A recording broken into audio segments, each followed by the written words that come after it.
Welcome to the story. Don't forget to like, subscribe, and support me.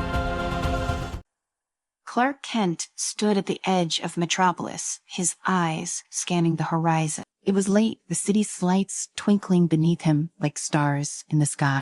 But his mind wasn't teed on the familiar skyline tonight. Something else tugged at his attention, a faint, persistent signal that had been echoing in his mind for days. It was faint, almost indistinguishable from the background noise of the universe. But he recognized its origin immediately. Kryptonian. The signal was familiar, yet strange, like a distant echo from a life he had tried so hard to leave behind. He wasn't sure if it was real at first. Maybe it was some subconscious longing, a manifestation of the grief he still carried for his lost world. But no, this was real. It had to be. He took a deep breath, then launched himself into the sky. The air whooshed past him as he soared higher, the noise of the city fading behind him. Up here, in the quiet of the upper atmosphere, the signal grew clearer. It was calling to him, and it wasn't just a relic of Krypton. It was alive, active, and coming from somewhere on Earth. Clark's brow furrowed as he followed the faint pulse of energy, his thoughts swirling. How could this be? He was supposed to be the last Kryptonian. His heart raced at the thought of others like him, survivors of the same doomed planet. Was it possible that a group of them had found refuge here, hidden away for all these years?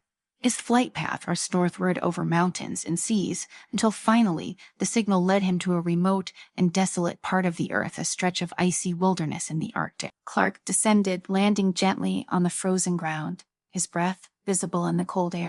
He scanned the area, his super hearing picking up nothing but the wind howling across the tundra. Still, the signal remained strong. He knelt and pressed his hand against the ground. Beneath the thick layers of ice and snow, he could feel it, a faint hum of energy, Kryptonian technology buried deep below. Clark's heart thudded in his chest as he dug into the ground, his powerful hands slicing through the ice like butter. Within minutes, he uncovered a large metallic structure, clearly of Kryptonian origin. The door slid open with a soft hiss, revealing a tunnel leading downward. Clark hesitated for only a moment before stepping inside, the door closing behind him as he descended into the unknown.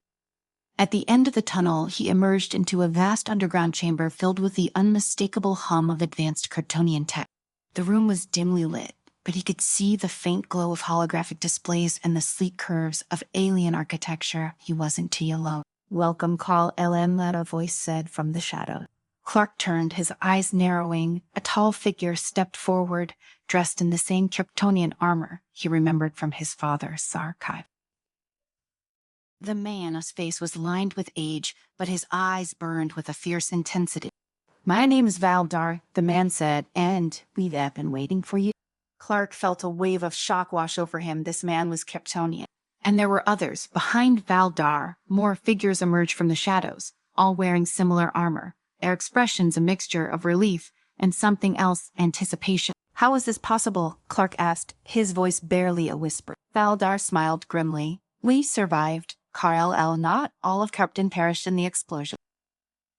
Some of us were exiled long before the planet's destruction, banished to the far reaches of space for all controversial views. We found our way to Earth years ago, and we've been watching, waiting for the right moment to reveal ourselves." Clark's mind raced. Exiled, controversial views. He had heard stories from his father, Jor-El, about factions on Krypton who believed in using their advanced technology to conquer other worlds. Could these be the same people? "You've been hiding here all this time?" Here's Clark asked, his voice filled with disbelief. Valdar nodded. "Yes, we've been watching Earth, observing its weaknesses, its potential. And now with you here, we believe it's our time to take action." Clark's stomach twisted with unease. "Kind of action?" Valdar's eyes gleamed with a fervor that made Clark's skin crawl. "The restoration of Krypton, as Glory Earth, is a primitive world, Kal-El Torna, marked by war and chaos. It is ripe for leadership that only we can provide. Together, we can reshape this planet, elevate it to its full potential. With our power and technology, we can create a new Krypton here." Clark took a step back, his fists clenching at his sides. "Trail, you want to conquer Earth?" Valdar didn't flinch. "Conquer is a harsh word. We prefer to think of it as guiding humanity to a better future. With us, in control, there would be no more war, no more suffering. We can bring order to this world." Clark shook his head, his voice filled with conviction. Harry, that's not how it works here. Earth isn't tiki, Krypton. People here deserve the right to choose their own path. Valdar's expression hardened. And what has that freedom brought them? War, poverty, suffering. You've seen it yourself. Call humanity's on the brink of destruction. And you know it. They need us. They need you. Clark's heart pounded in his chest. Part of him wanted to believe Valdar's word. He had seen the worst of humanity, the wars, the corruption, the pain. But he had also seen their potential for good, their capacity for love and kindness. That was what made Earth worth protecting. I want to help you, Clark said firmly. Earth isn't a place to be ruled, it's a place to be protected. Valdar's eyes narrowed. Then you leave us no choice? Before Clark could react, a blinding light filled the chamber and the air crackled with energy. He barely had time to register the surge of power before he was slammed into the wall, the force of the blast knocking the breath from his lung. He staggered to his feet, his vision swimming. Valdar and his followers were advancing, their eyes glowing with the same energy that had just hit him. Clark braced himself, knowing that this was no ordinary battle. These were Kryptonians, with all the strength and power that came with it. But he couldn't let them win. Not here, not on Earth. With a roar, Clark launched himself at Valdar, his fists colliding with the older man's chest. The impact sent both of them crashing through the far wall, debris raining down around them as they tumbled into the snow outside. Valdar was quick to recover, his eyes blazing with fury. Harry, you can die. Stop us. Carl we are Krypton's legacy. Clark's muscles tensed as he prepared for the next blow, but before he could strike, a familiar voice crackled in his earpiece. Clark, you might want to call for backup. Paul's tone Stark's voice said, laced with his usual sarcasm. I am picking up some very unfriendly energy readings on my end. Clark glanced up, spotting a distant shape streaking through the sky. Tony in his Iron Man suit headed straight for that. Tony, I found them, Clark said, his voice grim, delayed, but they were not what I expected. I figured, Tony replied. She were about to have some company. Before Clark could respond, Valdar's followers emerged from the tunnel, their eyes blazing with the same deadly energy. There were more of them than he had anticipated, and they were coming fast. Clark gritted his teeth and prepared for the fight of his life. Clark's heart thudded in his chest as he dug into the ground, his powerful hands slicing through the thick layers of ice and snow. He focused using his heat vision to melt the ice, revealing a metallic surface underneath. The technology was alien, yet unmistakable Kryptonian in design. He carefully continued to clear the area, his thoughts racing. This was no ordinary discovery. This was a sign of something profound, something that could change everything he knew about his past and present. The surface of the metal began to reveal intricate design symbols and patterns that Clark recognized from his own homeworld. He took a deep breath and pressed a sequence of symbols as he had seen in Kryptonian archive. With a low rumble, the metal surface slid open, revealing a hidden chamber below. Clark descended into the chamber, his heart pounding with anticipation. The inside was a mix of ancient Kryptonian technology and sleek modern machinery. It was dimly lit by an eerie blue glow. As his eyes adjusted to the light, he noticed that the chamber was filled with high-tech equipment and alien artifacts. And then he saw them, several figures in Kryptonian attire, their eyes wide with a mix of fear and hope. These were the remnant. The leader of the group, a tall and imposing figure, stepped forward. He wore a Kryptonian uniform that was both regal and imposing, adorned with symbols Clark had seen in his father, Sarnold's record. His name, Clark learned, was Valdar, his eyes sharp and calculating, locked onto Clark's side with a mixture of recognition and challenge. Welcome, Call Val, Dar said, his voice echoing with an authority that was both familiar and unsettling. I am Valdar. We have been waiting for you. Clark's jaw tightened. You know who I am. Of course, Valdar replied, nodding. We have watched you since your arrival on this planet. You have become a symbol of hope and power, but there is much more to our story than you might understand. Clark's side gaze shifted to the other Kryptonians, who watched with a mix of apprehension and curiosity. Why have you been hiding here? What is it you want? Valdar's expression softened slightly, though his eyes remained intent. We were exiled long before Krypton's destruction, sent away because our beliefs were too radical for our own people. We have sought a place where we could continue our work, a place where we could build a new future for Kryptonians. Earth has become that place. Clark, as brow vowed, what kind of future?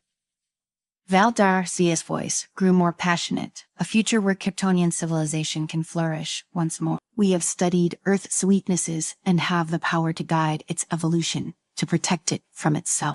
We believe that under Kryptonian guidance, humanity can reach its potential. Clark took a step back, his mind racing. You want to take control of Earth? Not control, Valdar said, shaking his head. Guide. We have seen how humans struggle with their own nature, with wars and conflict.